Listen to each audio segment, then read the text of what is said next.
എല്ലാവർക്കും നമ്മുടെ ചാനലിലേക്ക് വീണ്ടും സ്വാഗതം. എല്ലാവരും സുഖമായിട്ടിരിക്കുന്നു എന്ന് വിചാരിക്കുന്നു. ഇന്ന് നമുക്ക് വീട്ടിൽ തന്നെ എങ്ങനെയാണ് വൈറ്റ് പെയിൻറ് ഉണ്ടാക്കുക എന്നുള്ള വീഡിയോ ആണ്. ഇത് നമുക്ക് ബോട്ടിൽ പെയിൻറ്റിങ്ങിനും അതുപോലെ തന്നെ കാർഡ്ബോർഡിൻ്റെ മേലെയും ഒക്കെ അപ്ലൈ ചെയ്യാവുന്നതാണ്. നല്ല ഫിനിഷിങ്ങോടെ തന്നെ കിട്ടുന്നുണ്ട്. അപ്പോൾ നമ്മൾ ശ്രദ്ധിക്കേണ്ട കുറച്ച് കാര്യങ്ങളുണ്ട്, ഞാൻ വീഡിയോയിൽ തന്നെ പറയുന്നുണ്ട്. അപ്പോൾ വീഡിയോ സ്കിപ്പ് ചെയ്യാതെ കാണാൻ ശ്രമിക്കുക.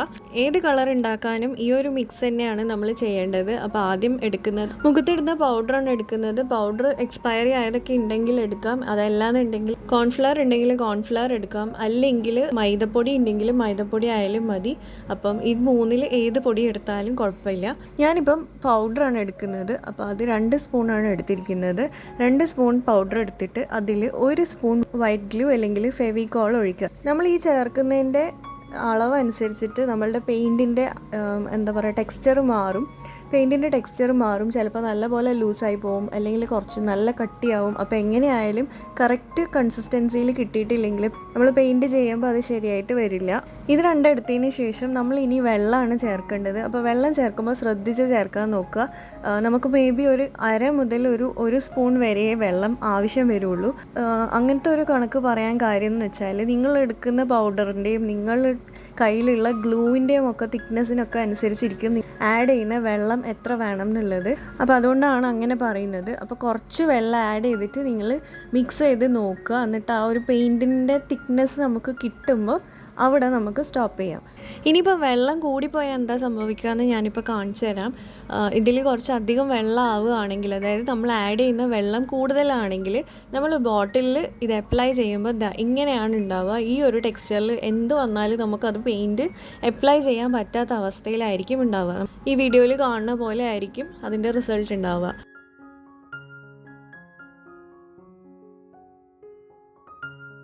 അപ്പോൾ അത്യാവശ്യം കട്ടിക്ക് നമ്മളുടെ പെയിൻറ്റിൻ്റെ ഒരു കൺസിസ്റ്റൻസിയിൽ നമ്മൾ എടുക്കുകയാണെങ്കിൽ നമുക്ക് ഇതുപോലെയാണ് നമുക്ക് പെയിൻറ്റ് ഉണ്ടാവുന്നത്. അപ്പോൾ ഇത് നമ്മൾക്കൊന്ന് ബോട്ടിൽ അപ്ലൈ ചെയ്ത് നോക്കാം. അപ്പോൾ ഫസ്റ്റ് കോട്ട് അടിച്ചു കഴിഞ്ഞാൽ ഒരു പെർഫെക്ഷൻ നമുക്ക് ഉണ്ടാവില്ല. ഫസ്റ്റ് കോട്ട് അടിച്ച് അത് ഉണങ്ങി കഴിഞ്ഞതിന് ശേഷം നമ്മൾ ഒരു കോട്ടും കൂടെ അടിക്കുകയാണെങ്കിൽ നല്ലൊരു പെയിൻറ്റിൻ്റെ ലുക്ക് നമുക്ക് കിട്ടും. അപ്പോൾ കണ്ടോ, അത്യാവശ്യം മാറ്റ് ഫിനിഷ് ഉള്ള ഒരു പെയിൻ്റാണ് നമുക്ക് കിട്ടുന്നത്. അപ്പോൾ നമുക്ക് ഇനി കുറച്ചും കൂടെ ഒരു ഗ്ലോസി ആയിട്ടുള്ള ഒരു പെയിൻറ്റ് വേണമെന്നുണ്ടെങ്കിൽ നമുക്കിതിൽ കുറച്ച് ഗ്ലിസറിൻ ആഡ് ചെയ്ത് കൊടുത്താൽ മതി. പ്യുവർ വൈറ്റ് ആയിട്ട് കിട്ടണമെന്നുണ്ടെങ്കിൽ ഞാനിപ്പോൾ ഇതിൽ ആഡ് ചെയ്യുന്നത് ഒരു വൈറ്റ്നറിൻ്റെ ഇങ്കാണ്. അപ്പോൾ ഈ വൈറ്റ്നർ വർക്ക് ചെയ്യാത്തൊരു വൈറ്റ്നർ ആയിരുന്നു. അപ്പോൾ അതുകൊണ്ടാണ് ഞാൻ കട്ട് ചെയ്തിട്ട് അതിൻ്റെ ഇങ്ക് എടുക്കുന്നത്. ആ ഇങ്ക് കുറച്ച് ആഡ് ചെയ്തിട്ട് അതും കൂടെ മിക്സ് ചെയ്തെടുക്കുമ്പോൾ നമുക്ക് കറക്റ്റായിട്ടുള്ള വൈറ്റ് പെയിൻറ്റ് നമുക്ക് കിട്ടും. നമ്മൾ പുറത്തുനിന്ന് മേടിക്കുന്ന വൈറ്റ് പെയിൻറ്റിൻ്റെ സ്മെല്ല് പോലും ഉണ്ടാവും. അപ്പം അത്രയും പെർഫെക്റ്റ് ആയിട്ട് നമുക്ക് ഈ ഒരു പെയിൻറ്റ് കിട്ടുന്നുണ്ട്.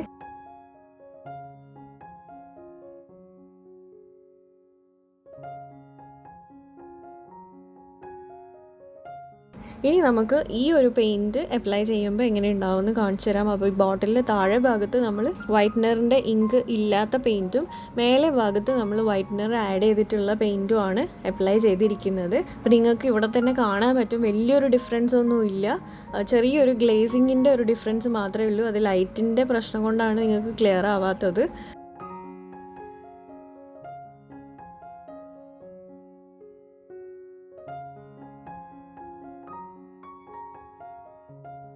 ഇനി ഇത് ഞാൻ കഴിഞ്ഞ ഒരു അക്രിലിക് പെയിൻറ്റിൻ്റെ ബോട്ടിലേക്ക് ഫില്ല് ചെയ്ത് വെക്കുന്നുണ്ട്. അപ്പോൾ ഇത് നല്ലപോലെ എയർ ടൈറ്റ് ആയിട്ട് സ്റ്റോർ ചെയ്യാൻ ശ്രദ്ധിക്കണം. അതിപ്പോൾ ഏത് പെയിൻ്റ് ആയാലും നമ്മൾ കുറേ നാൾ തുറന്ന് വെച്ച് കഴിഞ്ഞാൽ കട്ടയാവും. അപ്പോൾ അതേപോലെ തന്നെയാണ് ഈ പെയിൻറ്റിൻ്റെ അവസ്ഥ. നമ്മൾ സ്റ്റോർ ചെയ്യുന്നത് കറക്റ്റായിട്ട് സ്റ്റോർ ചെയ്തിട്ടുണ്ടെങ്കിൽ ഒരു കുഴപ്പമില്ലാണ്ട് നമുക്ക് കുറേ നാൾ യൂസ് ചെയ്യാൻ പറ്റും. അപ്പോൾ ഞാൻ ഈ ഒരു ബോട്ടിലേക്ക് സ്റ്റോർ ചെയ്തിട്ടുണ്ട്. പിന്നെ ബാക്കി ആ ഒരു ബോട്ടിലേക്കും കൂടെ ഒന്ന് അപ്ലൈ ചെയ്ത് തീർക്കുന്നുണ്ട്. ഇനി ഇത് ഉണങ്ങാൻ വെക്കാം. ഉണങ്ങി കഴിഞ്ഞിട്ടുള്ള റിസൾട്ട് ഇതാണ്. ഇനി ബാക്കി വന്നത് ഞാൻ കാർഡ്ബോർഡിലും കൂടെ ഒന്ന് അപ്ലൈ ചെയ്ത് കാണിച്ചു തരാം.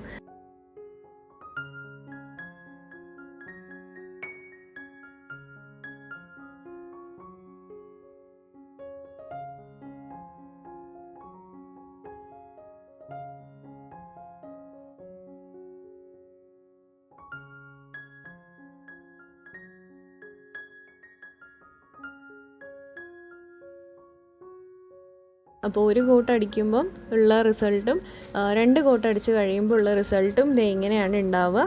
അപ്പോൾ അത്രയേ ഉള്ളൂ നമ്മളുടെ വീഡിയോ ഇഷ്ടമായിട്ടുണ്ടെങ്കിൽ ഒന്ന് ലൈക്ക് ചെയ്യുക. സബ്സ്ക്രൈബ് ചെയ്യാതെ കാണുന്നവരാരെങ്കിലും ഉണ്ടെങ്കിൽ പ്ലീസ് ഒന്ന് സബ്സ്ക്രൈബ് ചെയ്യുക. ഫ്രണ്ട്സിനും ഫാമിലിക്കൊക്കെ ഒന്ന് ഷെയർ ചെയ്ത് കൊടുക്കുക. നമുക്കിനി നെക്സ്റ്റ് വീഡിയോയിൽ കാണാം. ഈ തരുന്ന സപ്പോർട്ടിനൊക്കെ ഒരുപാട് നന്ദിയുണ്ട്. Thank you so much.